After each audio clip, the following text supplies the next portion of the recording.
Happy Sunday. So today the topic of conversation is all about play and playing with your dogs, because this is such a fantastic way to connect with them and also to build confidence for those of you who've got dogs that perhaps are a little bit lacking in confidence, or maybe they're getting elderly and you're looking at different ways to play as well.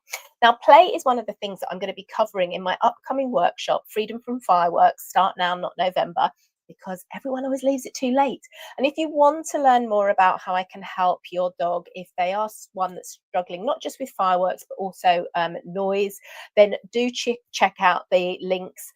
I'll put them in the show notes. And actually, I have just put, let me see, I'll put the links across the screen as well. So you can go and have a look and book onto the workshop as well. So obviously, if you're listening on the podcast, it will all be in the show notes here. So if you're listening to this after the workshop's been done, then do check out the events as well, because I always do something every month, and I've also got replays available for a lot of the different workshops I do, particularly for anxious dogs. So playtime with your dog is much more than just throwing a ball or tugging on a rope. And obviously, as our dogs get older, and we should be really mindful about throwing those balls as well, because some of those repetitive activities can really cause stress and strain on the joints. Now, while toys are fantastic, true play is all about your bond that you've got together, and helping boost the confidence and providing essential mental and physical exercise. And you don't always need fancy gadgets. And sometimes the most rewarding and impactful play is just you and your dog and a little bit of creativity. So sometimes with just food and interaction as the stars. And this is something that I do a lot with Rowan, and I'm sort of just pointing to Rowan, which obviously if you're listening to this, you can't see him, but he's a spaniel. He will retrieve and everything, but you know what he really loves? He loves heel work. He loves it if we start doing some fancy heel work, some hand touches, some spins and twists, and it's really, really reinforcing for him, and he just gets so much joy out of it. And it's something super easy. Now, my dog Bambi is more of a toy breed, and so although he will do some scent work and he will do a little, we're working on his retrieve, it's not something that's natural to him. And so for him, play is very much more interactive, more cuddly, maybe scatter a few treats around the ground. And I've had to become quite inventive with my dog Seren, who is, well, pretty much completely deaf. I think she's completely deaf. She can hear some pips on a whistle, but and losing her sight. And so we're having to do a lot of real sort of scent work and touch interactions and there. So there's lots of different ways that you can do it, and it's always been really important to me, particularly because I've got disabled dogs, and so I've had to find other ways to play. So engaging your dog in diverse forms of play is really crucial for anxious dogs, because as I've said, it's a great one for boosting their confidence, but it's also going to help redirect their energy, build positive associations, and strengthen their trust in you. And so you're going to be becoming generating a much calmer and happier companion. So let's just cover a few little things. So find it and sniff it in games. So I love to do this because your dog's nose is their superpower, and engaging their sense of smell is so calming and mentally tiring, much more than just a physical run. So it makes find it games perfect for unwinding an overstimulated dog or an anxious one. So scatter feeding. So instead of just putting their meal maybe in a bowl, scattering some kibble or treats, dried treats, because I don't use kibble, but I do use dried meats and things like that, or liver fudge, across sort of the grass or a snuffle mat or anything like that. And it makes it into a really fun little treasure hunt. And this is one of the things as well I do with my blind dog, in order for her to not be focused on things going around her. If I think she might react, we do a go sniff, and her nose is on the ground and she's looking for those treats. It's really, really great to help reduce anxiety and promote natural foraging behaviour and mental enrichment. Now, you can do hide and seek as well. So you can start easy by letting your dog watch you hide a few tasty treats in obvious spots around the room. And as they get better, you make it more trickier and encouraging them to use their nose more. So one of the things I would often do is I would hide sort of treats or a chew somewhere in the garden and just say, find it, and just let them seek it out. And that's actually really good fun. Or I put treats in a little toilet roll hole, the empty toilet roll tubes and things like that. So that's really cool. And then obviously which hand, and hold a treat in one hand, in both closed hands, and then offer fists to both your dogs and let them sniff and nudge which to choose. So when they pick the right one, obviously they're going to get the treat. And so that really helps improve focus and teaches impulse control because you're waiting for the right hand. And it's a really simple thing to do. And all those things help with problem solving skills and boosting confidence as they succeed, and enhances your bond because you're sharing that activity. So interaction, so play that builds your bond. So play that directly involves you is really vital for strengthening your relationship and improving communication. And as I was saying about Rowan, with him loving to do sort of heel work, my blind dog is the same with that as well. So praise and petting play. So sometimes it's just simple as a pure joyful interaction. So get on their level, make an excited, happy noise, offer some gentle scratches in their favorite spots, or just bask in their presence, just enjoy being with them. And I see too often people out for walks on their phones, not paying any attention to what their dog's doing. And in actual fact, I just posted a video yesterday. So we were at the beach on Thursday, I think it was, and my dog Sarah, we were chilling in the sand, and her long line had got caught round the stroller wheels. So I just unclipped her because we were just sat there chilling. And I've shared this video of what happened because she literally went behind me and was sniffing. So I wasn't worried. And then I literally looked around for her, literally about 5 seconds later, because I was watching on the video, and she's off. She's just going down towards the sea. She wasn't going after anything in particular. It wasn't like she'd seen something she wanted to go and find. She was just off. And I had to run and catch her. And she was very disorientated when I got her. And this is why elderly dogs go missing, because, they just can get really distracted so quickly. So do check out that video. It's on all my social media.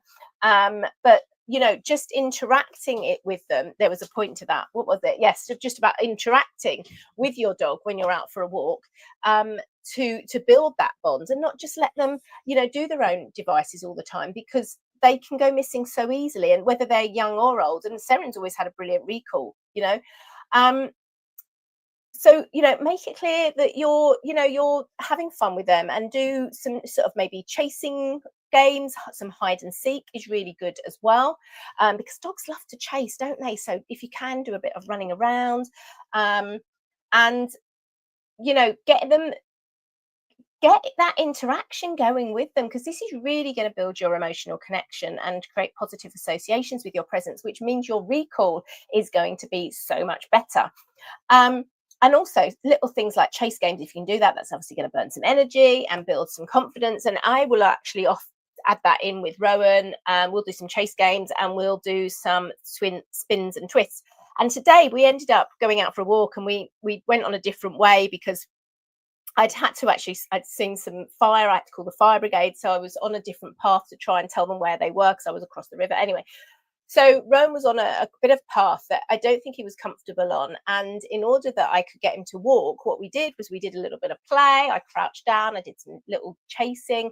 And so he was like, oh, this is just play. And so he followed me. And it was because we were actually approaching the road, albeit it was above us on the bridge. So follow me is another one. So nice, safe and closed space, secure field or your garden, playfully move around, changing directions and encouraging your dog to follow your movements. So that's pretty much what I was doing with Rowan today. So again, it's going to help with focus, reinforces attention on you, which is great for, outdoor distractions. So like the traffic that I was talking about today that he didn't want to go near. And then, of course, as I said, hide and seek. I love this. This is so much fun. So to duck behind a tree when your dog's not looking, or a little bit of furniture, and then just call them, and so that they find you. And again, it's going to keep them engaged in you, because you need to be more in exciting than them, and it's going to really help and keep their focus on you. So it's like dramatically going to improve their recall, and also boost their confidence, and it reinforce that you're always a positive destination. So let's just look at some everyday things as well that we can use as playthings, because you don't need specific toys. There's so many things around the house as well. So towel tug, this is quite good. So you can actually roll up an old clean towel or a tea towel or something and make it into a game of tug. You can also, what I do is I like to hide treats in there, and I roll it over, like a burrito, and then they have to unwrap it. So this is a really nice thing as well. And it's a safe activity as well. Now, you could also do it with paper. You know, when you're getting, I just had an Amazon delivery and it was all packed with brown paper. So, I mean, that paper's great for wrapping up treats. And then they can do shredding, which is a really nice thing. It's a really self-soothing thing for them to do. And it offers a different texture for play. Now, cardboard fun, again, an empty, clean cardboard box with the tape removed, little treasure chest, hide some treats in there. You can get a few around the house, just tip them up and everything. And or just simply let them shred it if they, you know, as long as they're not eating it.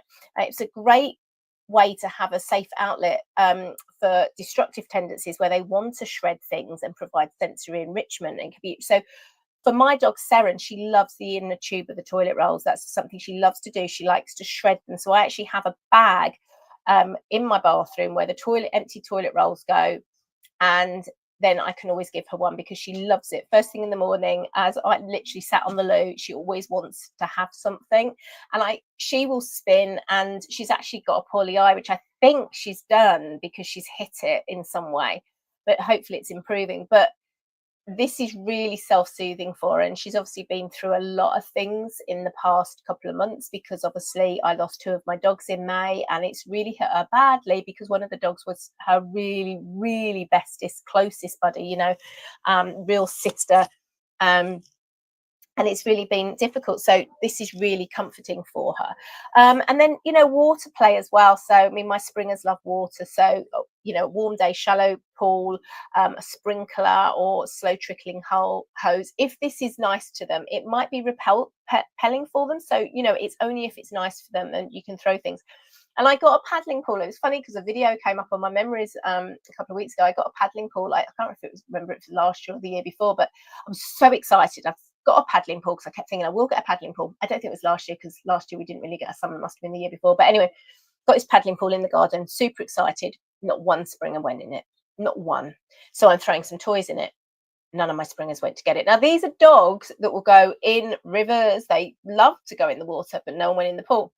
I'm literally like throwing some treats in and they're leaning over as far as they can to get the treat that won't go in the pool. It was just a complete waste of time and money. It was such a shame. But obviously this is a great opportunity, little pool if they will go in for cooling down, and a really different sensory input as well, and great energy burner for dogs who love water. I mean, one of the things my dogs love to do, which is an everyday thing, is they like to dig in the garden. So there's 2 distinct patches in my garden where they've built dens, and it's very reinforcing for them, and they go out and they just like to dig. And then obviously, as I've already said, the toilet roll, paper, but other things, and paper towels, and other things you can do is actually, like I said, you can put the treats in, fold them over, and it's just so easy to do. And, you know, I mean, certainly with all Amazon deliveries, there's always boxes and things that you can use with this, and you can do a box and a box and a box. So some ideas there. So remember, the goal of the play is to have fun together and strengthen your relationship. So do keep sessions short and positive and always end on a high note. I've done a few videos on my YouTube channel, which has some play tips in it. I think it's in the playlist training tips. Where my YouTube channel is, obviously if you're watching on YouTube, you know this, but if you're watching on Facebook or listening on my podcast, it is at Who Paws Wins. So by diversifying your playtime, you're not just entertaining your dog, you're building their confidence. And this is so crucial to help reduce anxiety and create a deeper, more powerful bond. So don't forget the fireworks, Freedom from Fireworks, Start Now Not November workshop.